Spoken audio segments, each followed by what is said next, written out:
好啦，今日我哋咧就講下拍子啦。咁我哋咧首先咧就通常4拍咧點樣可以建立一個4拍嘅感覺咧？我就會咧將呢度成為1咁樣數，1、2、3、4。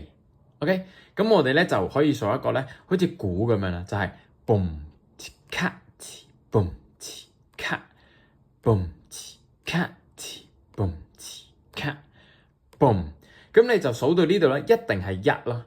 咁你就可以練習唔同嘅方式啦。例如係咩咧？就係 boom 卡 boom boom 卡 boom boom 卡 boom boom 卡 boom boom 卡 boom boom 卡卡卡 boom boom 卡 boom boom 卡卡卡卡 boom boom 卡 boom 卡卡卡 boom boom 卡 boom boom 卡卡卡 boom boom 卡 boom boom boom 卡卡卡 boom 就係咁樣啦。咁你就平時日常咧都可以咁樣練啦。